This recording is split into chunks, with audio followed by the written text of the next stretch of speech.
Hi everybody, welcome to a new all of the above budget movie review. And we're delving into the DC universe again.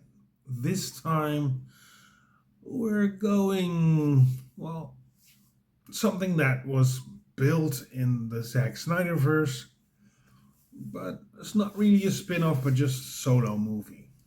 Um, we were introduced to her in Batman v Superman. She was a bit of the strange egg in all of this. Um, in Justice League, she became a bigger part, and then came her solo movie, Wonder Woman. Yes, Gal Gadot returned as Wonder Woman in this movie. This movie tells her origin story, and it's a good movie. I love the action. I loved how the stories build up, and yeah, it's fun seeing her return.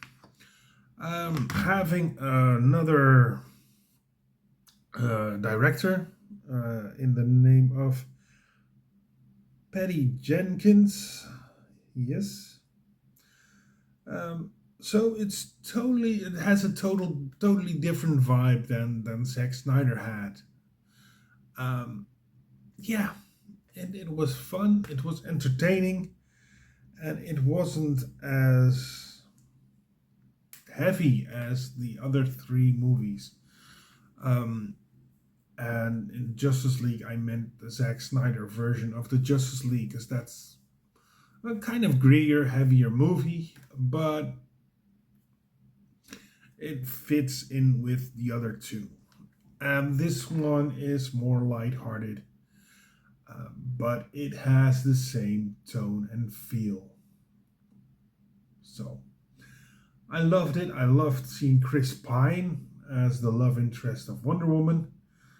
Uh, but I see a lot of things that make me think of Captain America, especially Steve ending up, a man called Steve ending up in a plane accident at the end of the movie.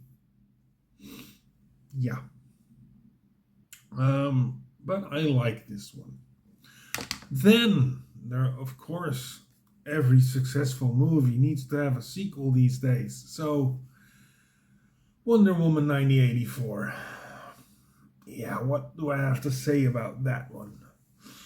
It was again directed by Patty Jenkins.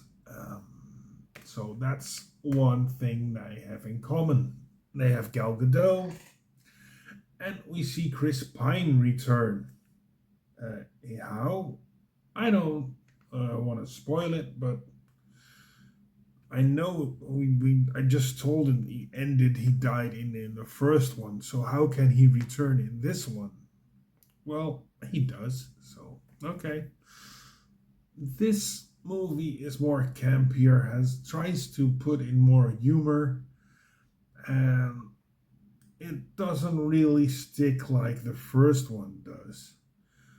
We see Pedro Pascal, who, well, we know as the Mandalorian, of course, and soon to be Mr. Fantastic in the Fantastic Four movies.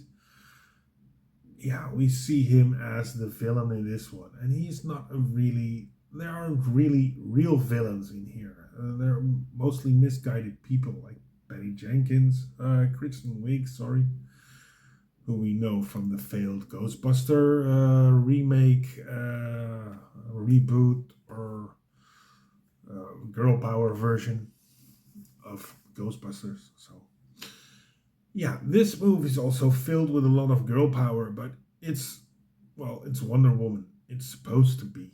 So who can you blame? Um, yeah. So they sequelized it. So yeah, and thank God it was the last one.